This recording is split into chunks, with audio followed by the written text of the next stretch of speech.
Olá, irmãos, graça e paz. Vamos para mais um vídeo aqui no nosso canal. E dessa feita é um vídeo que inicialmente é direcionado a nossas irmãs da SAF. A nossa irmã Renata, presidente da SAF, pediu para que a gente fizesse alguns vídeos devocionais direcionados diretamente para as irmãs da SAF, devido a nós não estarmos tendo o culto também da quarta-feira à tarde, às 15 horas, sempre às quartas-feiras, nós temos um culto de oração sob a direção da SAF. Aos que estão nos vendo e não sabem o que é SAF, SAF é a nossa Sociedade Auxiliadora Feminina. E não só eu, mas vários irmãos, sempre às quartas-feiras, ministramos a palavra lá nesse culto, né? E aí a nossa irmã Renata pediu para que a gente fizesse um vídeo nesse sentido, visando também as irmãs que não podem também estar se reunindo nas quartas-feiras à tarde. Mas, obviamente, que o teor da meditação, da reflexão, serve para todos nós como cristãos, certo? Então, eu queria refletir nesse momento sobre esse tema que está aí na chamada do vídeo, que é na aflição, a certeza do descanso. Nós estamos passando por momentos de muita aflição, de muita incerteza, de muita angústia da parte de todos, seja do povo, de governantes e tudo mais, porque nós não sabemos o que vai acontecer amanhã, o que vai acontecer daqui a alguns dias, o que o futuro nos reserva. Mas nós cristãos devemos ter uma percepção diferente disso, né? Que mesmo no momento de aflição, mesmo no momento de dificuldade, nós podemos descansar na graça e na soberania do nosso Deus, na graça e no descanso que o nosso Deus nos proporciona. E exatamente sobre isso que eu queria refletir um pouco com os irmãos, especialmente relembrando as irmãs da SAF, que nas quartas-feiras que a gente tem a oportunidade de ministrar a palavra no culto de oração, por elas dirigido, nós temos falado sobre os cânticos de romagem, os salmos de romagem, né? Aquele grupo de salmos que vai do 120 até o 134, aquele grupo de 15 salmos, e eu acho que a gente já estava lá para os 127, 128, não estou lembrado agora. Mas são cânticos, né?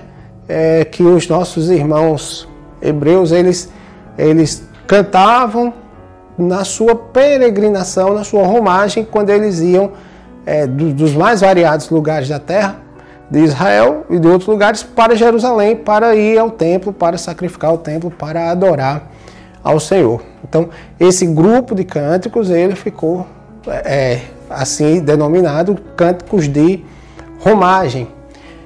Eram os cânticos da peregrinação que eles faziam da sua casa até Jerusalém, um dos mais famosos, né, o mais conhecido até o Salmo 122, verso 1. Alegrei-me quando me disseram, vamos à casa do Senhor. Nós estamos sofrendo essa angústia de no domingo nós não podemos estar na casa do Senhor, né? Não estarmos reunidos no templo, não estarmos reunidos adorando a Deus todos juntos. Mas esses irmãos, eles iam uma vez por ano para Jerusalém, para lá adorar ao Senhor, para lá fazer seus sacrifícios. E essa peregrinação era regada a todos esses cânticos, né? Mas eu queria, dentro da ideia da peregrinação, trazer um texto que está na carta aos Hebreus, que diz assim, o capítulo 4, a partir do verso 1. Temamos, portanto, que sendo nos deixada a promessa de entrar no descanso de Deus, suceda parecer que algum de vós tenha falhado. Porque também a nós foram anunciadas as boas novas, como se deu com eles. Mas a palavra que ouviram não lhes aproveitou, visto não ter sido acompanhado pela fé naqueles que a ouviram. Nós, porém, que cremos, entramos no descanso conforme Deus tem dito. Assim, jurei na minha ira, não entrarão no meu descanso. Embora certamente as obras estivessem concluídas desde a fundação do mundo. Porque em certo lugar assim disse, no tocante ao sétimo dia. E descansou Deus no sétimo dia de todas as obras que fizera. E novamente no mesmo lugar, não entrarão no meu descanso. Visto, portanto, que resta entrarem alguns nele, e que por causa da desobediência não entraram aqueles aos quais anteriormente foram anunciadas as boas novas. De novo determina certo dia, hoje, falando por Davi, muito tempo depois, segundo antes fora declarado. Hoje, se ouvides a sua voz, não endureçais o vosso coração. Ora, se Josué lhes houvesse dado descanso, não falaria posteriormente a respeito de outro dia. Portanto, resta um repouso para o povo de Deus. Porque aquele que entrou no descanso de Deus, também ele mesmo descansou de suas obras, como Deus das suas. Esforcemo-nos, pois, por entrar naquele descanso, a fim de que ninguém caia, segundo o mesmo exemplo de desobediência. Porque a palavra de Deus é viva e eficaz, e mais cortante do que qualquer espada de 2 gumes, e penetra até o ponto de dividir alma e espírito, juntas e medulas, e é apta para discernir os pensamentos e propósitos do coração. E não há criatura que não seja manifesta na sua presença. Pelo contrário, todas as coisas estão descobertas e patentes aos olhos daquele a quem temos de prestar contas. O autor da carta aos Hebreus, nesse ponto, ele está exortando os irmãos sobre aqueles da antiga aliança, aqueles que saíram da terra, primeiro eles que saíram da terra do Egito e que foram aqueles que murmuraram contra Deus, e por conta disso Deus os fulminou no deserto. O povo de Deus que foi escolhido para sair do Egito, para ir a Canaã, Deus mesmo o fulmina no meio da peregrinação. Então, vejam bem, havia ali homens e mulheres que não creram na palavra de Deus por meio de Moisés, que ia tirar o seu povo e ia levar de volta para a terra prometida. E eles, no meio do deserto, no meio da peregrinação, eles murmuraram. Por isso que o autor aos Hebreus começa exortando os irmãos, dizendo isso: temamos, portanto, que sendo nos deixada a promessa de entrar no descanso de Deus, suceda parecer que algum de vós tenha falhado.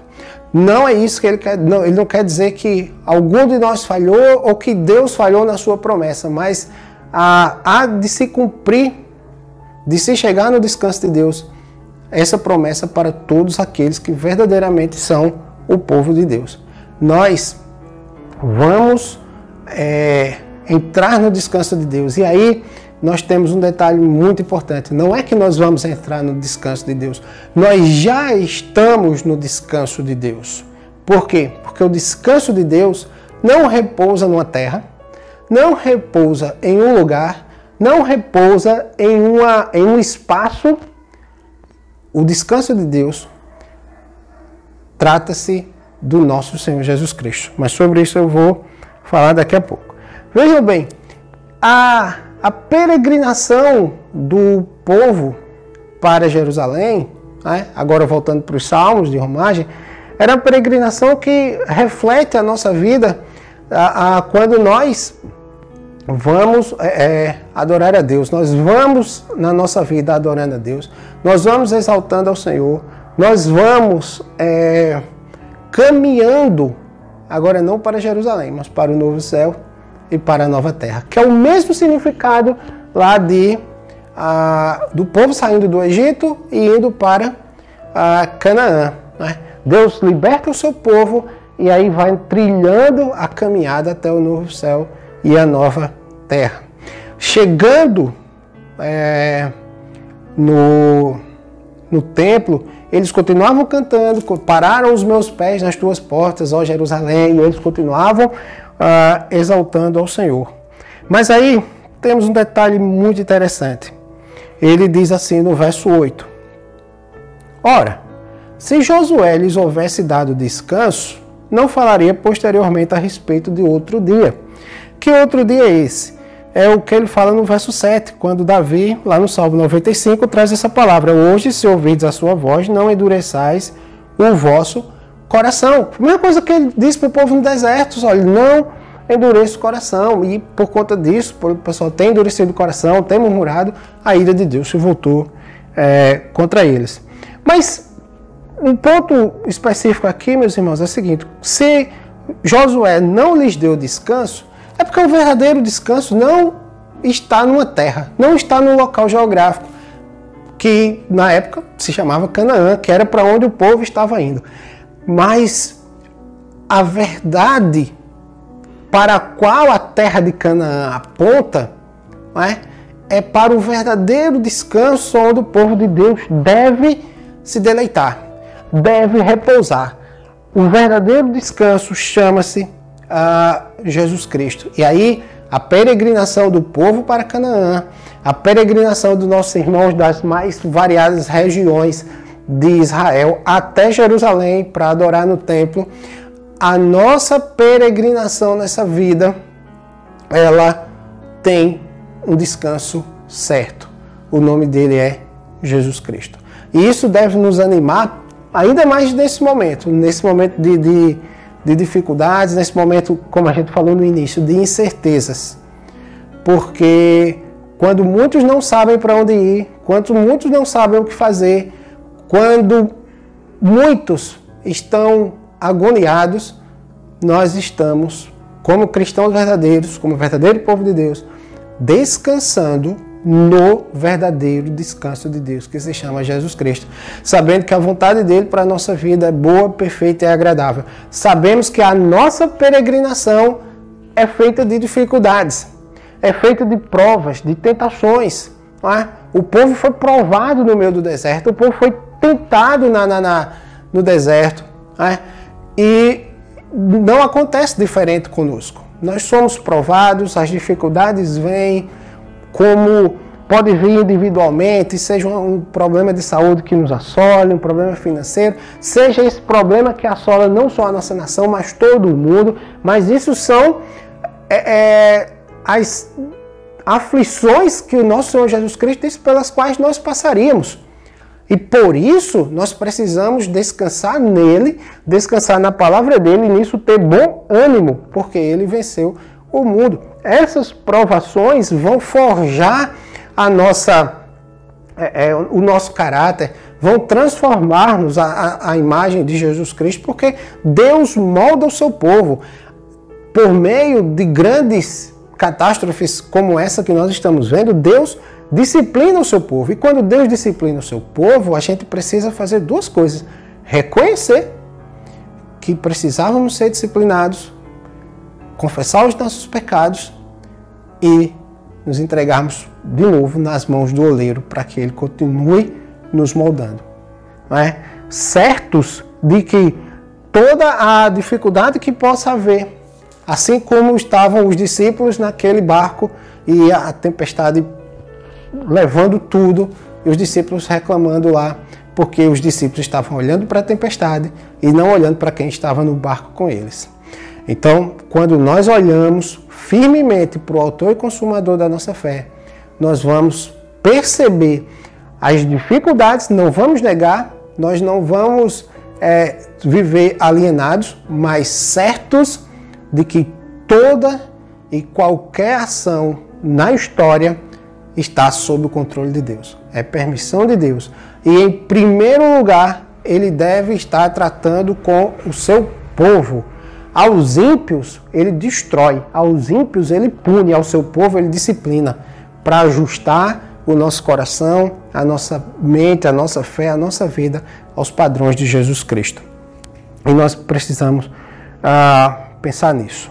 E, por fim, eu trazer o que diz o nosso Senhor Jesus no Evangelho de Mateus 8 ao 30. Vinde a mim, todos os que estáis cansados e sobrecarregados, e eu vos aliviarei. Tomai sobre vós o meu jugo e aprendei de mim, porque sou manso e humilde de coração. Aí veio o fechamento dessa primeira parte. E achareis descanso para a vossa alma. A nossa alma descansa em Cristo porque Ele é o nosso descanso. Como diz o autor aos Hebreus, resta um descanso para o povo de Deus. Não era Canaã, não era Jerusalém, não era o templo, mas tudo aquilo para quem essas coisas apontavam. Não era o tabernáculo lá atrás, não era o templo, não eram os reis, os profetas, os sacerdotes, mas para quem tudo isso apontava? O nosso Senhor Jesus Cristo. E nele nós encontramos descanso para a nossa alma. Mesmo em meio a toda essa turbulência, porque nele nós encontramos a graça de Deus nos disciplinando, a graça de Deus nos forjando ao caráter de Cristo e a graça de Deus nos dando forças para passar por esse momento. E estamos naquele momento, como o salmista diz, ainda que eu ande pelo vale da sombra da morte, não temerei. A questão é que quando nós passarmos pelo vale da sombra da morte, a questão é que o bom pastor continua segurando a nossa mão. Não haverá agora pode ir sozinho, está tudo bem, você não precisa mais de mim. Não, pelo contrário. Do jeito que nós precisamos, durante a provação, na bonança, quando a tempestade do mar passa, é que nós precisamos da graça de Deus para continuar na nossa jornada, na nossa peregrinação. Sabendo que haverá dificuldades, mas sabendo que em tudo isso Deus está nos forjando a nossa imagem, o nosso caráter, a imagem do seu Filho, nosso Senhor Jesus Cristo. Que Deus nos dê graça, que Deus nos abençoe e que lembremos que somos peregrinos nessa terra.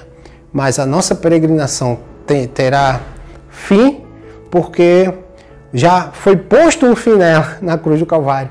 Não é? O nosso destino já está selado, nós estamos esperando, ansiando a volta de Cristo, onde estaremos no novo céu e na nova terra, onde estaremos aos pés, não agora da Jerusalém terrena, mas da Jerusalém celestial, onde estaremos com todos os nossos irmãos, celebrando e lembrando de cada vitória do Cordeiro de Deus em nossas vidas. Amém? Uma palavra de oração para nós encerrarmos. Amado Deus, nós louvamos o Teu nome pela Tua palavra. Nós louvamos o Teu nome por Jesus Cristo, nosso verdadeiro descanso. Por Ele Tu tens nos dado força, por Ele Tu tens cuidado de nós, Tu tens forjado a nossa imagem, nosso caráter, a figura de Cristo, ao caráter de Cristo. Tem misericórdia de nós se somos insensíveis a isso. E nos faz ver a Tua mão sobre nós nesse momento. A Tua mão sobre a igreja, a Tua mão sobre a nação. E guarda-nos de todo o mal, Senhor. Abençoa cada família que esteja vendo esse vídeo. Abençoa cada irmão, cada irmã. Derrama a Tua graça sobre nós, em nome de Jesus. Amém. Irmãos e irmãs da SAF, continue orando. Se Deus quiser, logo, logo estaremos aí nas quartas-feiras juntos para a glória do nome do nosso Deus, do nosso Senhor Jesus Cristo.